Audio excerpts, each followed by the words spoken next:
Honda. मेरे इस शब्द को बोलते ही मुझे आपको समझाने की आवश्यकता नहीं है कि ये क्या है। होंडा मोटर कंपनी को आज परिचय की आवश्यकता नहीं है। आज ये कंपनी ऑटोमोबाइल के क्षेत्र में अपने बेहतरीन प्रदर्शन के लिए संसार भर में जानी जाती है। होंडा कंपनी की स्थापना 1946 में सोइचिरो होंडा ने की थी। सोइचिरो ने इस कंपनी की शुरुआत एक छोटे से गैराज से की थी। मैकेनिक का काम सीखने के बाद इन्होंने एक कार कंपनी में काम किया, लेकिन बाद में काम छोड़कर अपना सब कुछ लगाकर एक कंपनी बनाई, जिसमें इन्होंने बड़ी मोटर कंपनियों के लिए सस्ते और टिकाऊ पिस्टन रिंग बनाने का फैसला किया और इस पर इन्होंने काम भी आरंभ किया और जल्द ही इनको टोयोटा कंपनी ने पिस्टन रिंग सप्लाई करने का ऑर्डर भी दिया। लेकिन सोइचिरो होंडा को पता चला कि उनके बनाए हुए पिस्टन रिंग की क्वालिटी तय मानकों पर पास नहीं हो सकी और उन्होंने टोयोटा कंपनी का कॉन्ट्रैक्ट भी खो दिया। होंडा के जीवन में सब कुछ उनके खिलाफ चल रहा था।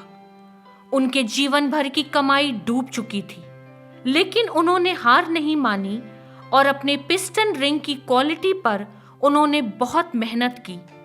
लेकिन तभी उन पर एक बहुत बड़ी परेशानी आ गई जब दूसरे विश्व युद्ध में उनकी फैक्ट्री पर एक बम गिरा और उनकी पूरी फैक्ट्री बर्बाद हो गई। इस हादसे ने सोइचिरो होंडा को पूरी तरह दहला के रख दिया।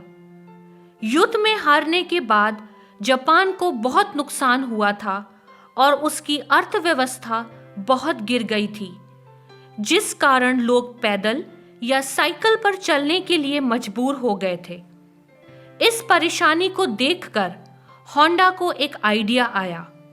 उन्होंने एक छोटा इंजन बनाकर साइकिल से जोड़ दिया और लोगों को ये कॉन्सेप्ट बहुत पसंद आया और लोगों ने उनके द्वारा बनाई गई बाइक को खरीदना शुरू कर दिया और यहीं से होंडा की सफलता की कहानी आरंभ हो गई और फिर इस कंपनी ने पीछे मुड़कर नहीं देखा। मित्रों, सोइचिरो होंडा ने अपने जीवन में असफलता का बहुत ही कठिन दौर देखा, लेकिन अपनी हिम्मत और कठोर परिश्रम के बलबूते उन्होंने सफलता की एक नई इबादत लिख दी। बाइबल भी हमें सिखाती है कि हमें हिम्मत के साथ परिश्रम करना नहीं छोड़ना है।